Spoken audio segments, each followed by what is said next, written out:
Pujian kita mengatakan indahnya dalam dekapan kasih Tuhan. Haleluya. Ya. Dan inilah yang menjadi kekuatan kita, yang menyebabkan dan memampukan kita untuk bisa hadir pada pagi dan siang hari ini untuk beribadah. Kita membuka Alkitab kita sebelum kita berdoa. Kita akan sama-sama belajar daripada firman Tuhan yang terambil dari kitab Keluaran pasal yang ke-17. Kita akan membaca dari ayat 8 sampai ayat 16. Perjanjian Lama, Keluaran 17 mulai ayat 8. Dibuka Alkitabnya dan juga ditampilkan di layar. Sidang jemaat juga yang di rumah, haleluya, tetap beribadah. Ya. Saudara buka Alkitab dan saya akan membacakan demikian firman Tuhan. Keluaran 17 ayat 8. Judul perikopnya kemenangan orang Israel melawan orang Amalek. Lalu datanglah orang Amalek dan berperang melawan orang Israel di Rafidim. Musa berkata kepada Joshua, pilihlah orang-orang bagi kita. Lalu keluarlah berperang melawan orang Amalek. Besok aku akan berdiri di puncak bukit itu dengan memegang tongkat Allah di tanganku. Lalu Joshua melakukan seperti yang dikatakan Musa kepadanya dan berperang melawan orang Amalek. Tetapi Musa, Harun dan Hur telah naik ke puncak bukit. Dan terjadilah apabila Musa mengangkat tangannya, lebih kuatlah Israel. Tetapi apabila ia menurunkan tangannya, lebih kuatlah Amalek. Maka penatlah tangan Musa. Sebab itu mereka mengambil sebuah batu, diletakkannya lah di bawahnya, supaya ia duduk di atasnya.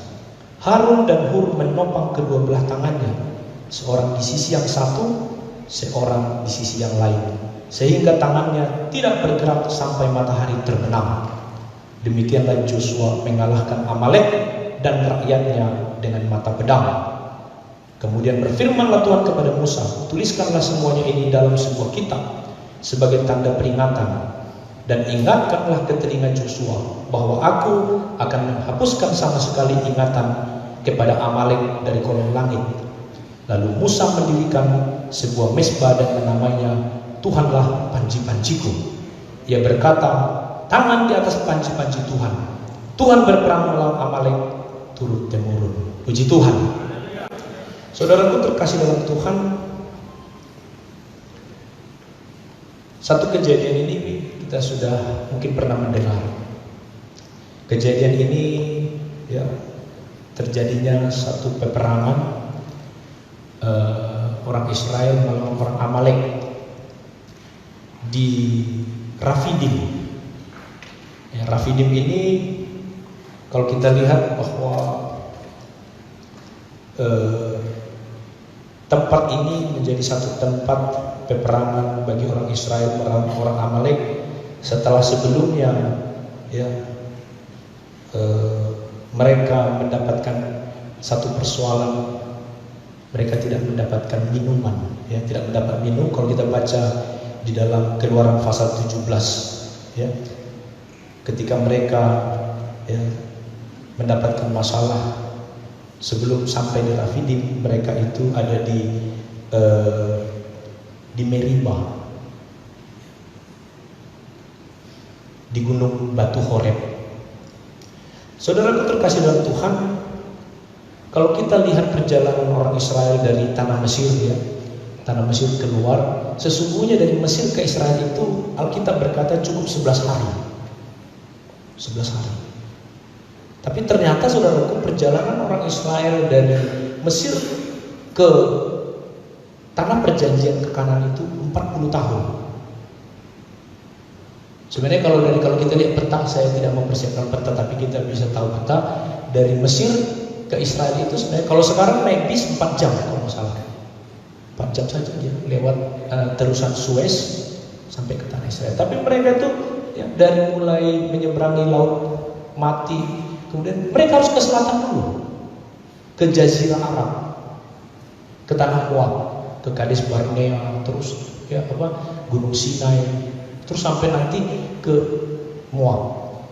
Sampai Moab bisa nanti Mesir Musa terakhir kali tidak bisa masuk ke tanah perjanjian dan dia hanya ada di tanah Moab, di tanah Arab untuk melihat tanah perjanjian itu. Maksud saya begini saudara, bahwa ya, setiap titik, setiap waktu di mana Tuhan mengizinkan orang Israel berada, itu mengandung makna-makna rohani. Tidak ada satupun tempat yang Tuhan izinkan orang Israel berada. Tidak ada satupun tempat yang Tuhan izinkan orang Israel itu ada di sana dengan berbagai persoalan masalahnya, ya, itu tanpa ada makna rohani, tanpa ada ya pelajaran rohani bagi orang Israel dan bagi saya serta saudara. Mulai mereka berangkat saudara, ada begitu syarat dengan pengalaman-pengalaman rohani. Itu menjadi bayangan bagi kita saat ini, bahwa perjalanan itu merupakan perjalanan iman kita dari tanah perbudakan, dari tanah Mesir, dari keterikatan kepada tanah perjanjian, kepada Yerusalem baru, kota yang diidam-idamkan Abraham itu. Ada amin? Nah, saudaraku terkasih dalam Tuhan, dan sepanjang mereka berjalan saudaraku dari Mesir sampai kepada tanah perjanjian itu, Tuhan tidak pernah melepaskan mereka dari pemeliharaannya. Bahkan Tuhan katakan, ya, malam hari diberikan tiang api supaya mereka tidak sesat, tidak terantuk. Kalau siang hari diberikan tiang awan supaya mereka tidak tersengat matahari. Tuhan begitu baik. Sampai kalau kita lihat saudaraku di dalam Keluaran 16 ayat yang ke-35. Keluaran 16 ayat 35 dikatakan di sana, orang Israel makan manna 40 tahun lamanya. Sepanjang 40 tahun itu orang Israel saudaraku tidak pernah belanja ke supermarket, tidak pernah ke Indomaret, tidak ada supplier. Tapi Tuhan peliharakan 40 hari, makan roti, makan daging. Haleluya. 40 tahun saudaraku, sampai mereka tiba di tanah yang didiami orang, mereka makan manna sampai tiba di perbatasan, until they reach the border of Canaan. Saudaraku, perbatasan. Kalau kita renungkan hidup kita sekarang, saudaraku, ya, ketika saya merenungkan, ya, apakah dengan adanya COVID-19, dengan corona ini, saya tidak tahu, saya bukan penafsir, saya bukan ahli teologi, tapi kalau kita lihat saudaraku, bukankah ini kondisi-kondisi yang Tuhan izinkan kita tiba pada saat tahun 2020 ini? Sepertinya ya ini, ya, we reach until the border of Canaan. Kita sedang di dalam perbatasan seperti Bapak Ketua bilang kemarin di dalam khotbah secara online itu, bahwa Musa berada di dalam perbatasan sebelum masuk ke tanah Kanaan. Nah, kalau kita lihat, tidak ada yang bisa menyangka tahun 2020 seperti ini keadaannya. Tidak ada satupun, termasuk George Soros, termasuk Bill Gates, siapapun saudaraku, ya, termasuk Jokowi, termasuk kita. Tidak ada yang bisa menyangka kondisi ini, dan kita tidak tahu ini sampai kapan. Tapi ketika kita merenungkan saudaraku, apakah iya bahwa zaman ini sekarang kita sedang berada di perbatasan? We are in the border. Kita sekarang di dalam perbatasan. Dan perbatasan, kalau orang Israel sampai di perbatasan itu, dan mereka mau menghadapi tanah perjanjian, nah kita seperti apa? Kita di dalam perbatasan seperti ini. Apa yang akan terjadi di depan kita, apa yang akan terjadi tahun 2021, tidak ada satu orang pun yang bisa menebak. Kondisi ekonomi dunia saudaraku minus. Dunia memprediksi baik badan-badan keuangan dunia, World Bank, yang orang memprediksi mungkin 7%, 5%. Indonesia saja sudah minus 3. Kecuali Cina. Cina bilang ya mereka merilis mereka sudah 7%. Kita Indonesia sudah minus, baru sampai bulan Juni. Kita tidak tahu seperti apa saudaraku keadaan di hadapan kita. Tidak ada satupun yang bisa menduga, tidak ada satupun yang menyangka bahwa begitu sulit berat persoalannya. Tidak ada bisa kita menyangka bahwa kita harus membagi sembako. Kemarin sudah datang sembako berapa? 350 paket. Kemarin datang lagi 65. Mulu soal napa muratu lapor tu gereja. Tong nama berkat Tuhita. Haleluya. Habis ya tong usia rolo be. Oke. Tatangyani masuk lagi ngamat tas ini bulan. Berdoa terus. Nah, saudara, kita sedang berada di border, sedang ada di perbatasan, saudaraku. Nah, saudaraku, Tuhan memeliharakan orang Israel sampai di perbatasan, menjelang mereka masuk ke Kanan. Nah, kalau kita lihat di dalam Joshua, sebelum Joshua 1, itu berarti di dalam kitab Ulangan, Ulangan 34. Setiap tempat, setiap titik orang Israel ada mengandung makna rohani. Dan percayalah, kita ada sampai sekarang pada tanggal 12 Juli 2020, semuanya mengandung makna rohani bagi kita.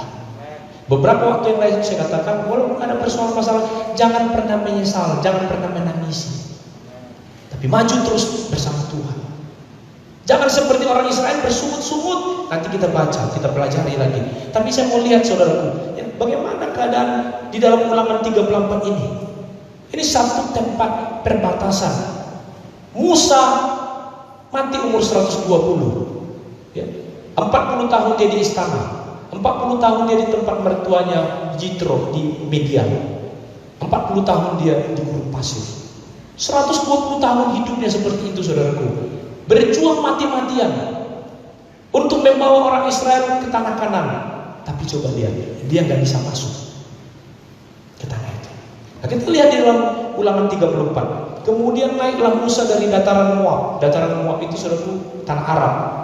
Sudah mereka naik terus. Naiklah Musa dari dataran Moab ke atas gunung Nebo. Jadi saudaraku, kalau di peta Israel di sebelah, kalau kita lihat peta di sebelah kanan Sungai Jordan dan Danau Galilea, di sanalah Kades Barnea, kemudian juga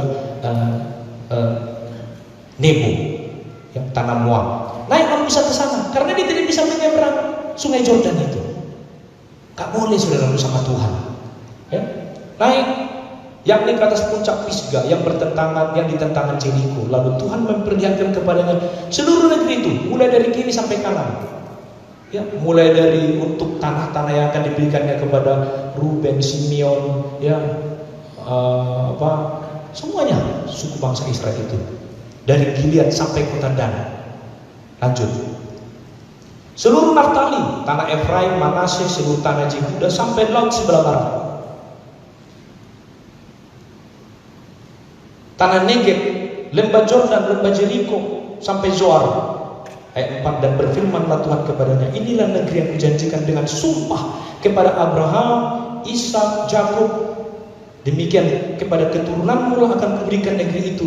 Aku mengizinkan engkau melihatnya dengan matamu sendiri, tetapi engkau tidak akan menyeberang ke sana. Bayangkan, saudaraku, perjuangannya Musa itu, sampai Musa pernah mau dibunuh Tuhan. Bayangkanlah, saudaraku, mereka sering bertengkar, Musa dengan Allah, hadap-hadapan, muka dengan muka, mata dengan mata. Tapi saudaraku, Tuhan tidak mengizinkan Musa masuk. Nah, bagaimana dengan kita, saudaraku? Ini menjadi satu perenungan, bayangan kepada kita, saudaraku, bahwa kita sekarang sedang berada in the border, perbatasan.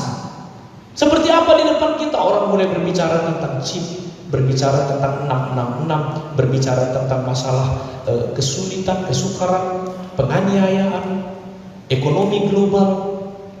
Karena memang pandemi ini sudah global. Seluruh dunia kena, tidak ada satu pun yang tidak kena. Kalau hanya mungkin Asia, kalau hanya mungkin Amerika, mungkin kita bisa tafsir seperti apa. Tapi saudara, dunia, the whole of world kena. Tidak satu pun, saudaraku, dan kita tidak bisa membayangkan kondisi ini terjadi seperti ini. Artinya, saudara terkasih dalam Tuhan, ini menjadi satu perenungan bagi saya dan saudara, bahwa di dalam setiap waktu, di dalam setiap tempat, kesempatan yang Tuhan berikan kepada Israel di dalam perjalanan hidup mereka, demikian juga kita, Tuhan mengizinkan kita berada di dalam setiap waktu, tempat, persoalan, masalah, dan Tuhan tetap memelihara kita. Apapun persoalan masalah itu, Tuhan tidak izinkan saudara, dan itu memiliki makna-makna rohani bagi setiap kita. Ada persoalan kita tahun sekian, pasti itu memiliki makna rohani bagi kita. Ada masalah tahun sekian, persoalan keluarga, rumah tangga, dan lain sebagainya, macam-macam saudara. Percayalah, itu memiliki makna rohani. Dan itu bukan membuat kita semakin rusak dan terpuruk, tapi sesungguhnya itu harus memacu kita harus lebih maju lagi bersama Tuhan. Ada amin. Ini saudaraku, sesudah kejadian itu mereka di dalam Keluaran 17 itu, ya, kita lihat ayat 17 ayat 1. Berangkatlah segenap jemaah Israel dari padang gurun Sin, berjalan dari tempat persinggahan ke tempat persinggahan sesuai dengan titah Tuhan. Lalu berkemahlah mereka di Rafidim, tapi di sana tidak ada air untuk diminum bangsa itu. Ya. Lalu ada penafsir bilang begini saudaraku, sebelum nanti mereka berperang dengan Amalek, penafsir bilang begini, walau tidak dituliskan, bahwa orang-orang Amalek sudah sengaja menutup sumber-sumber air, menyumbat supaya orang Israel menjadi lemah dan mudah dikalahkan. Karena memang tidak ada air di situ. Padahal mereka datang ke situ, mereka sudah tahu itu tempat ada air. Itu dugaan manusia saudara. Tapi kondisi membuat mereka tidak ada air.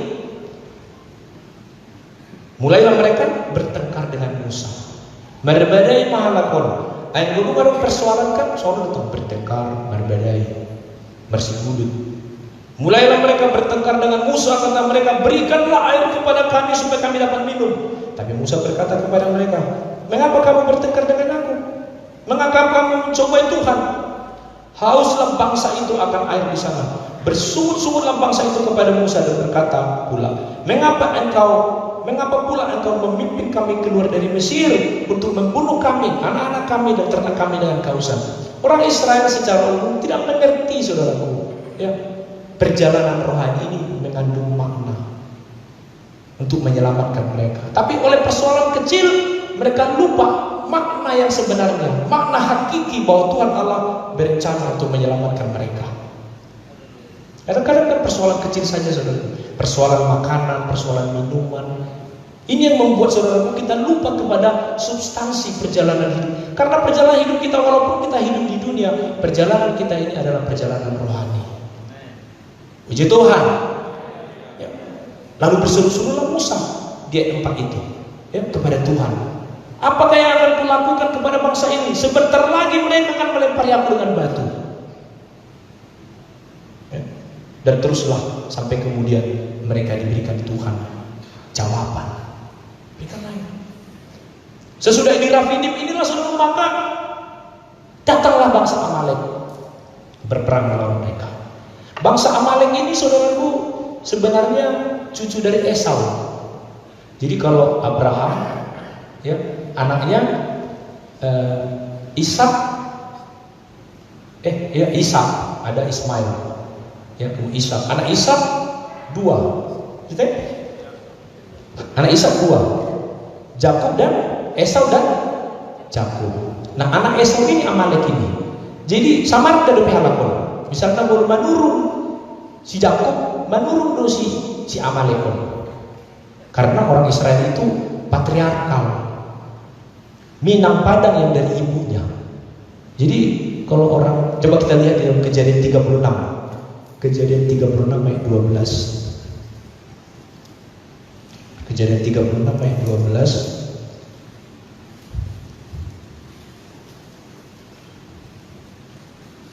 Oh, dari ayat 9. Ya.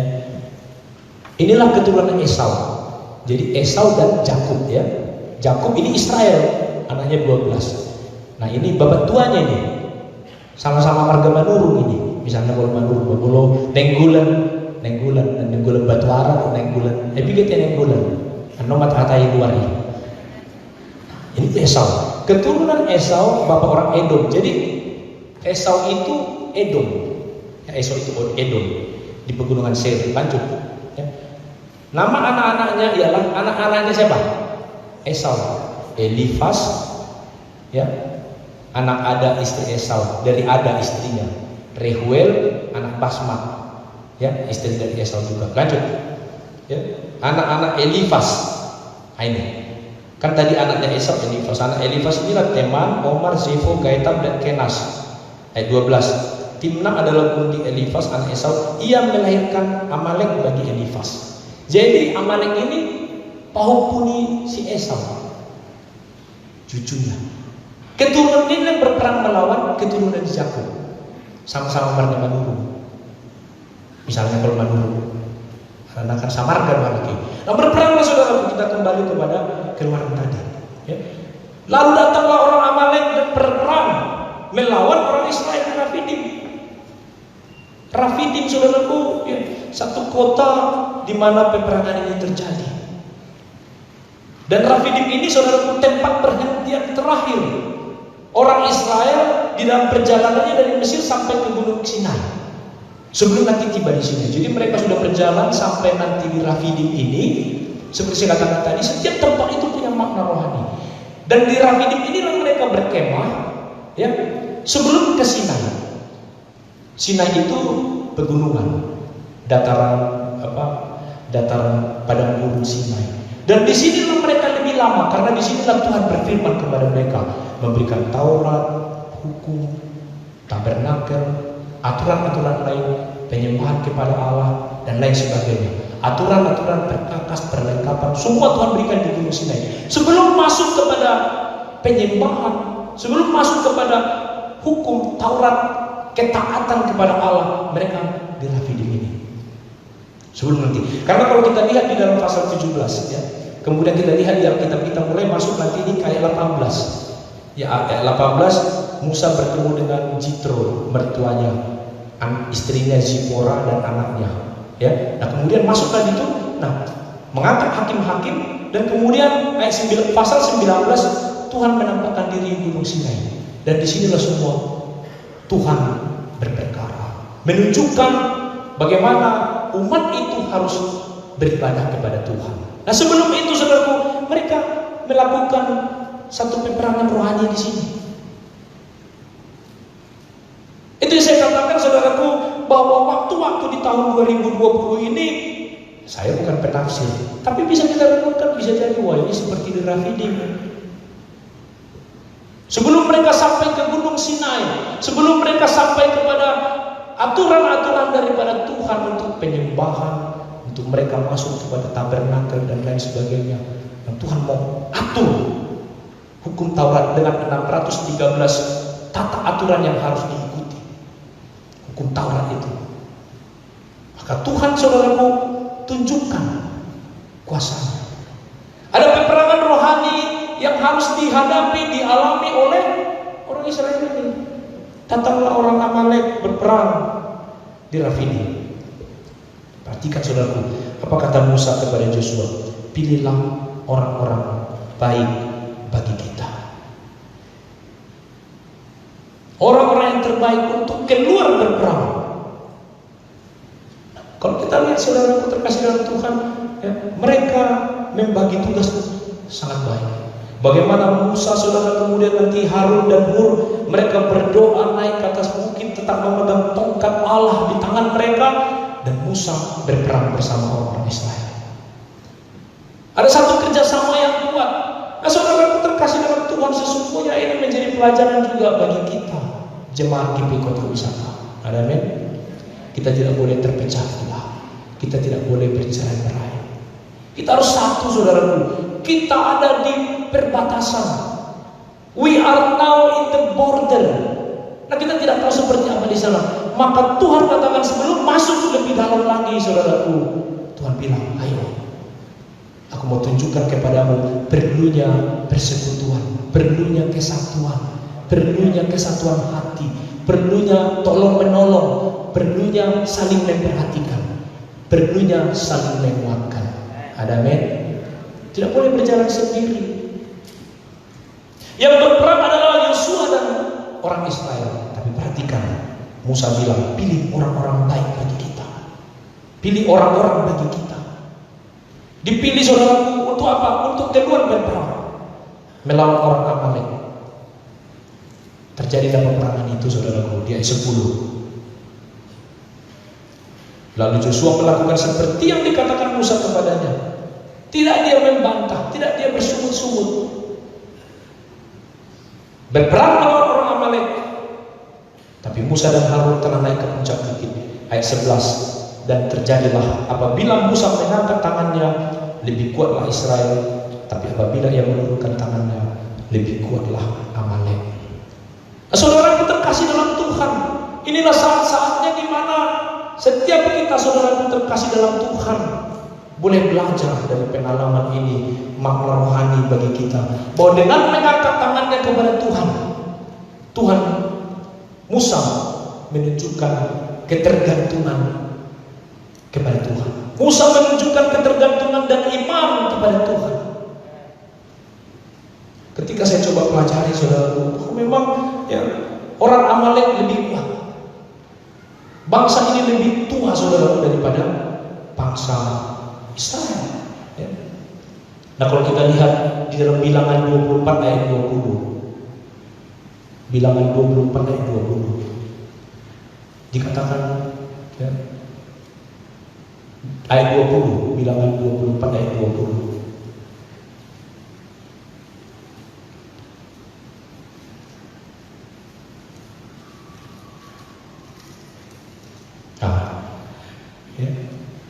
Ketika ia melihat orang Amalek, diucapkannya lah sanjangnya katanya, yang pertama di antara bangsa-bangsa ialah Amalek.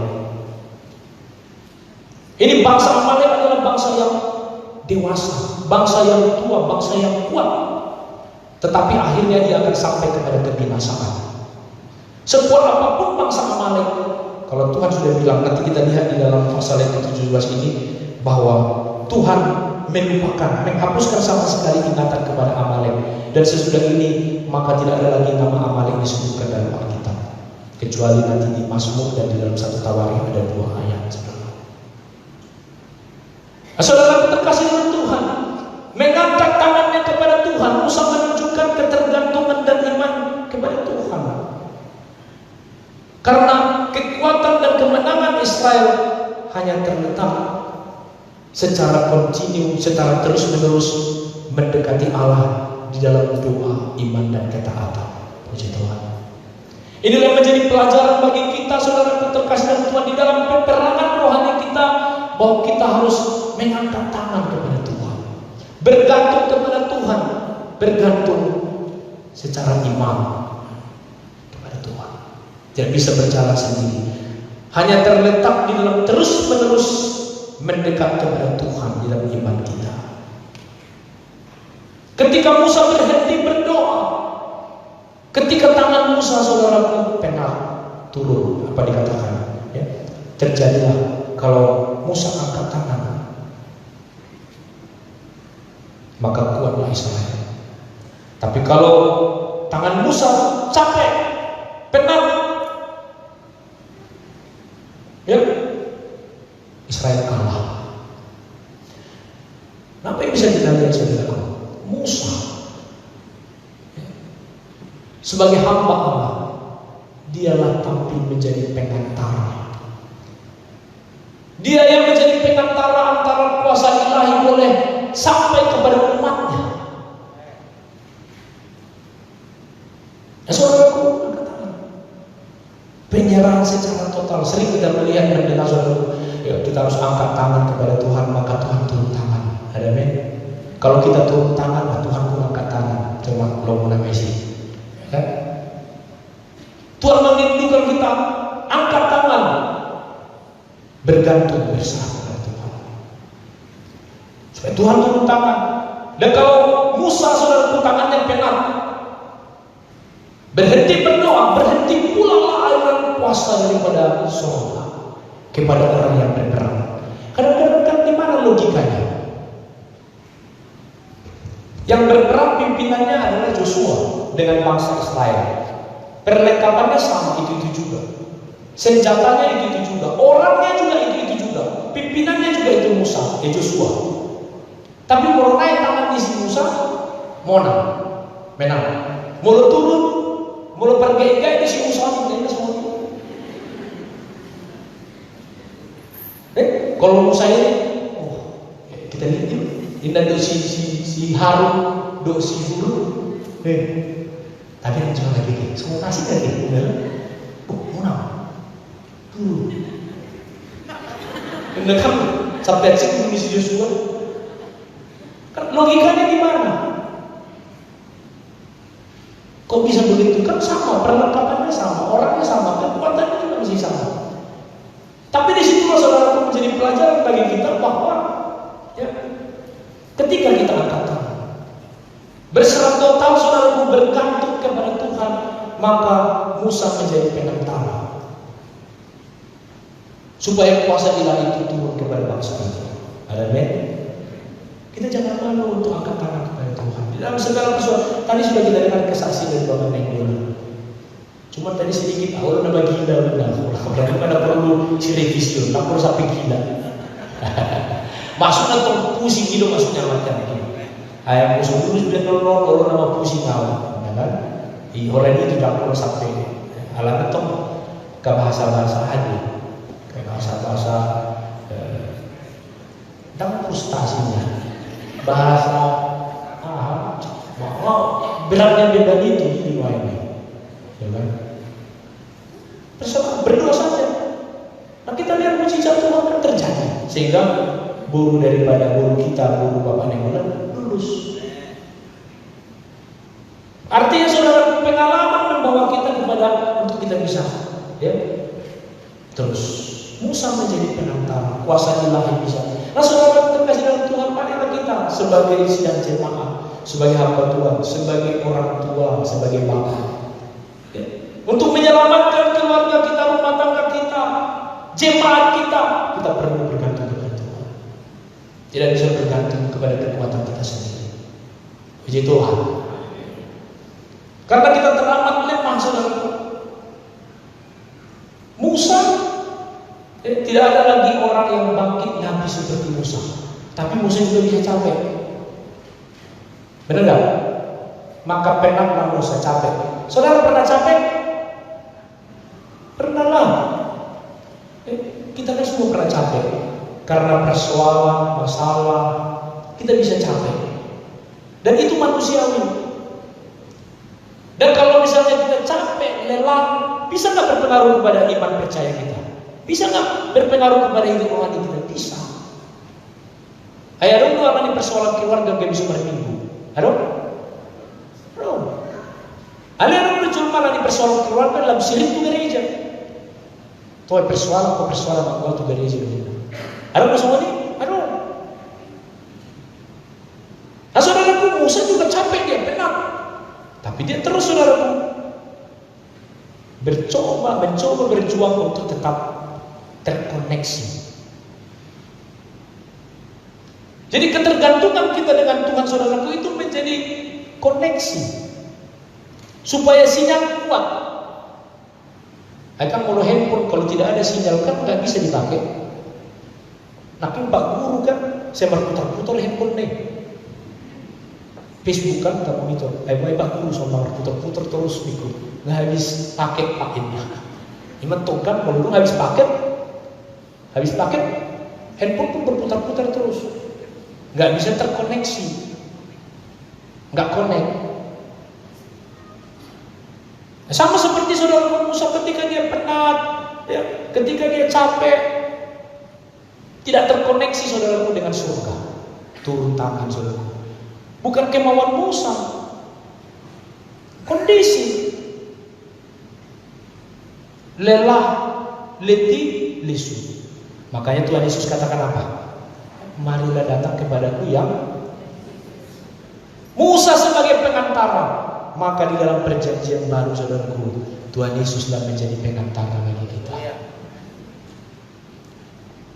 Pernah saya katakan saudaraku, ya, kenapa sampai Tuhan Yesus menjadi manusia? Datang saudaraku, dari surga dia datang ke dalam dunia supaya dia menjadi pengantara. Supaya kita terkoneksi dengan Allah Bapa di surga. Sinyal kuat. Karena kita tidak bisa berdoa kepada Bapa kalau tidak di dalam Yesus. Yang melegalkan, yang mensahkan saudara hubungan kita dengan Bapa di surga adalah lewat Tuhan Yesus. Karena hubungan sudah rusak, sinyal sudah rusak. Tidak ada lagi koneksi kita dengan Bapa di sorga. Rupa gambar kita sudah rusak oleh karena dosa. Tapi Yesus saudara menjadi manusia. Kita lihat Ibrani 7 ayat 25. Musa di dalam bayangan itu, di dalam satu persoalan peperangan rohani itu di Rafidim, Musa bertindak menjadi pengantara, mengkoneksikan Joshua dan orang Israel supaya menang di dalam peperangan rohaninya, membuat hubungan koneksi sinyal bagus dengan Tuhan Bapa di surga. Yesus menjadi pengantara. Kalau kita lihat Ibrani 7 ayat 25, karena itu Yesus sanggup juga menyelamatkan dengan sempurna semua orang. Ada amin? Siapapun, Yesus sanggup menyelamatkan, bukan dengan sembarangan, tapi dengan sempurna. Semua orang, siapapun yang oleh Dia datang kepada Allah. Puji Tuhan, sebab Yesus hidup senantiasa untuk menjadi pengantara mereka.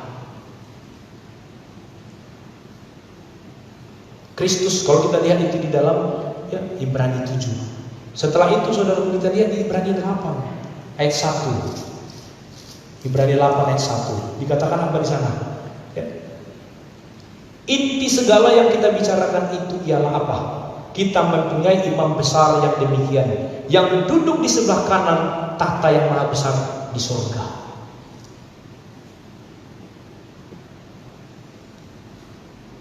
Yesus tinggal di surga, di hadapan Allah Bapa surga, di sebelah kanan Bapa di surga, dan Dia memohon syafaat bagi setiap kita orang-orang percaya sesuai dengan kehendak Bapa, dan Tuhan Yesus menjadi pembela bagi kita.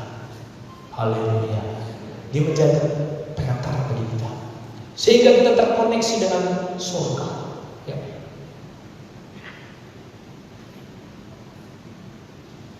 Kita sudah sering mendengar di Roma 8 ayat 33. Siapa yang bisa memisahkan kita? Ya, Roma 8 ayat 33 itu. Enggak ada. Ya. Siapakah yang akan menggugat orang-orang pilihan Allah?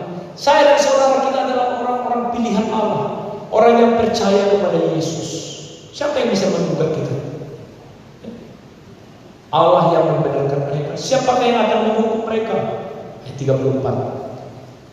Ketika Kristus Yesus yang telah mati, bahkan lebih lagi yang telah bangkit, yang juga duduk di sebelah kanan Allah, yang malah menjadi pembela kita. Puji Tuhan. Yesus yang menjadi pembela kita, yang menjadi perantara kita.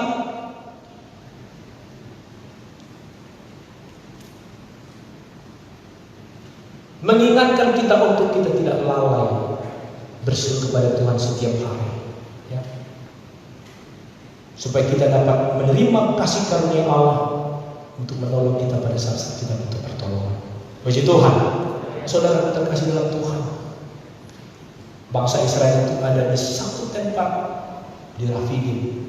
Nah, kalau kita lihat kembali di dalam Keluaran 17 tadi, ya, maka demikianlah, ya, Harun dan Hur menopang kedua belah tangannya, seorang di sisi yang satu, seorang di sisi yang lain, sehingga tangannya tidak bergerak sampai matahari terbenam.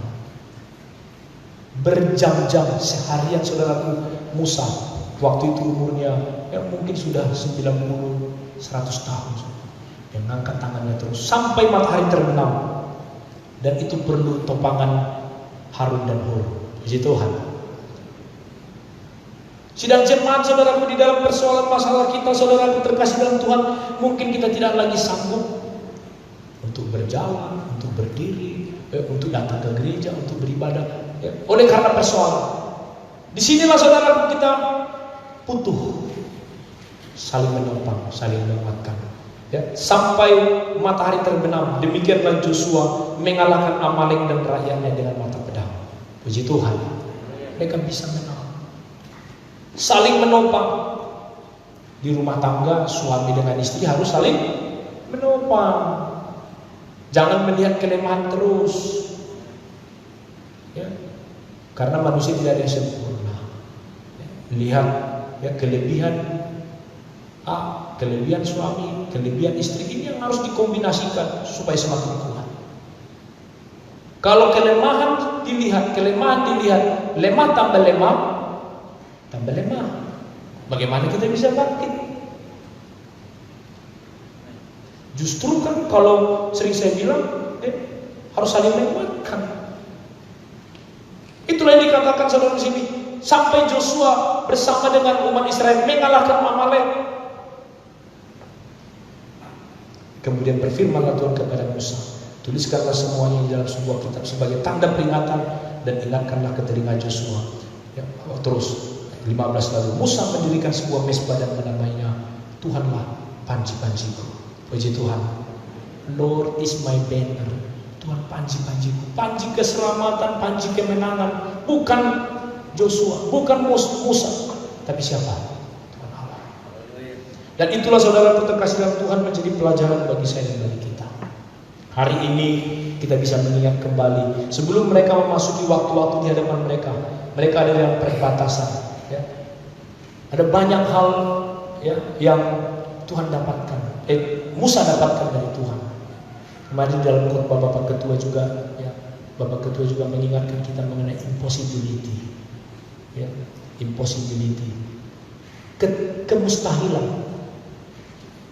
Musa sanggup membawa bangsa Israel itu melewati semua persoalan, mendapatkan impossibility, hal-hal yang tidak mungkin, hal-hal mujizat, hal-hal tanda-tanda heran.